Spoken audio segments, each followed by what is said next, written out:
my name is Aly Rashid and I am the director of Jehanuma Wilderness. We have two lodges in Satpura, one on the north side called Rainy Pani and one on the south side called Bori Safari Lodge. Okay. And so first of all, Ali, how does it feel to be here?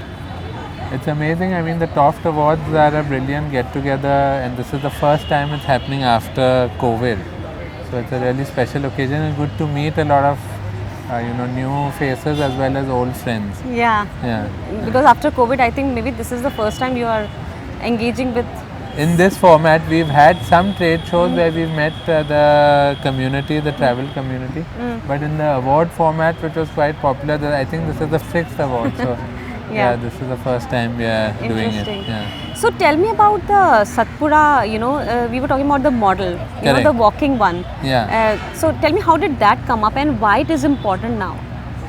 So Satpura is a very special park. It's the biggest tiger reserve in the state of Madhya Pradesh, which is in many circles known as the tiger state of India. It has the most number of tigers. But Satpura actually, about 15 years ago, the forest department, came up with a new model because most of the other parks in MP were quite popular with tiger sightings and the jeep-based safaris. But here we had the benefit of having, brilliant landscape, good mountains, rivers, and good forest landscape. So because of that, some private players, the pioneers as well as the department got together and came up with a different model where it was not just about the tiger, it was beyond the tiger. And we started walks, we started canoe safaris where you can walk in the park. You can walk in the park. It's the only park in central India and most part of India. It's the only park where you can do walking safaris and canoe safaris, and you can camp out in the reserve also in the buffer zone. You can do overnight or even 2 nights of camping with walking. So it's very unique, and it was the first park to start the night drive, which has now become quite popular in the other parks also.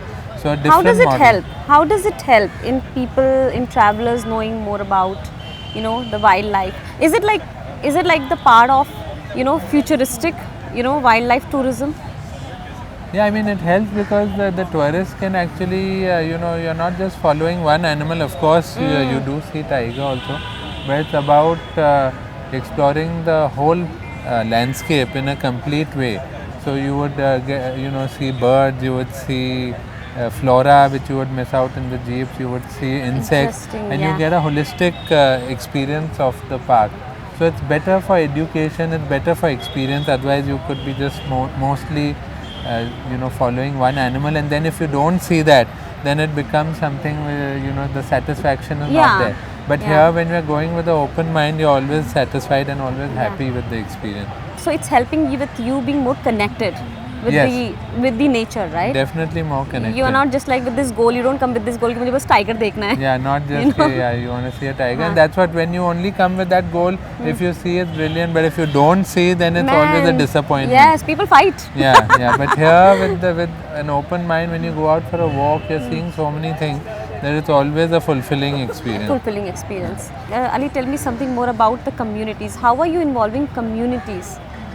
The local communities. Yeah, so both our lodges have almost 90% local employment. We also support the local community in terms of sourcing material from them, raw material.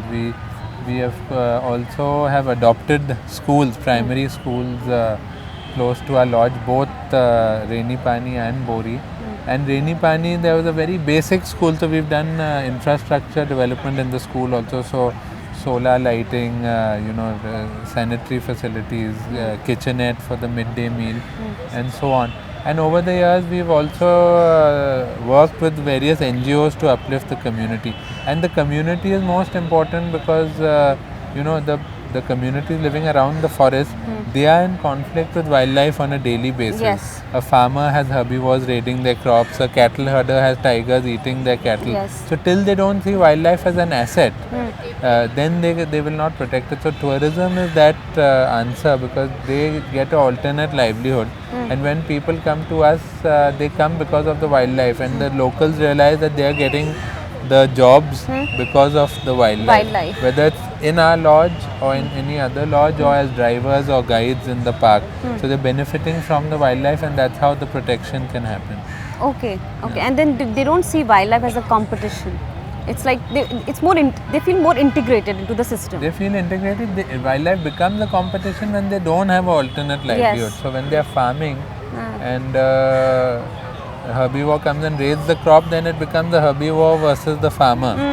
But when they go away from that farming practice and become drivers and guides and tourism, engage in the tourism industry, then it doesn't matter if that little bit of damage is happening to their crops or to their livestock. That's true. That's true. Because they're anyway earning in another form. Yeah. So what is the future? Are there any futuristic goals that you have? Are there any goals like you have for the next 5 years? No, so within Satpura, in tiger reserves, you're not allowed to have tourism beyond 20% of the area. But the Satpura Park has done a very interesting model. We are within 20%, but we have 2 lodges on total opposite sides of the park. So we are engaging the community on north side as well as south side. Then the camping that we were talking about earlier, that is being done on the eastern side. So those people are being engaged in tourism. And there's other activities all over the park. So different communities are being engaged. So I think this model is quite good, and it could be followed for other parks as well. Anything else you would like to add, Ali?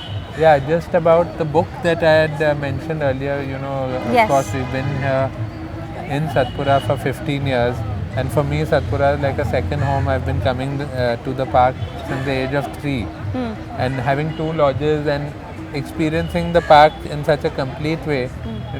Myself and my team, we all sat together and decided that let's give back to the park what it has given to us. And we came up with this book, which we've invited contributors from. All these contributors have had their own tryst with the park. Whether it is experts like Shivang Mehta, who's there, he's one of the leading photographers. He's contributed. Or Pradeep Krishan, who's an expert on trees, or colleagues David and Surya, who are experts in all things wild. They are authors of the Wildlife of Central India book. So people have come together and put this book together, which we hope will do justice to the brilliant park that Satpura is. So that's available here also for people to see.